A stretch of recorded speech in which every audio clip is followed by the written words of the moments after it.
ఇండీ కూటమి మిత్రపక్షాల నేతలకు పశ్చిమ బెంగాల్ సీఎం మమతా బెనర్జీ కృతజ్ఞతలు తెలిపారు.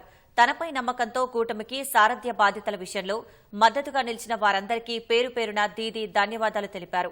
ఇండీ కూటమిని తానే ఏర్పాటు చేశారని, కాబట్టి దాన్ని సమర్థంగా నడపాల్సిన బాధ్యత తనపై ఉందన్నారు. దేశం అభివృద్ది చెంది ప్రజలు బాగుండాలని తాను నిరంతరం కృషి చేస్తున్నట్లు పేర్కొన్నారు. లోక్సభ, అసెంబ్లీ ఎన్నికల్లో వరుస పరాజయాల నేపథ్యంలో మిత్రపక్షాల్లో రాహుల్ గాంధీ సారథ్యంపై ప్రశ్నలు తలెత్తుతున్నాయి. ఈ క్రమంలో తనకు అవకాశమిస్తే ఇండీ కూటమికి నాయకత్వం వహిస్తారని మమతా బెనర్జీ ఇటీవల ప్రకటించారు. అయితే దీదీ ప్రకటనపై విపక్షంలో భిన్న స్వరాలు వినపడుతున్నాయి. సమాజ్వాదీ, శివసేన, ఉద్దవ్ వర్గ నేతలు ఆమెకు మద్దతుగా నిలిచారు.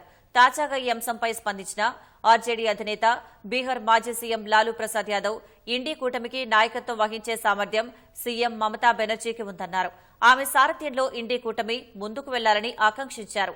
మిత్రపక్షాల మద్దతు నేపథ్యంలో తమ అధినేత్రిని కూటమికి నాయకురాలిగా చేయాలని టీఎంసీ పార్టీ నేతలు డిమాండ్ చేస్తున్నారు.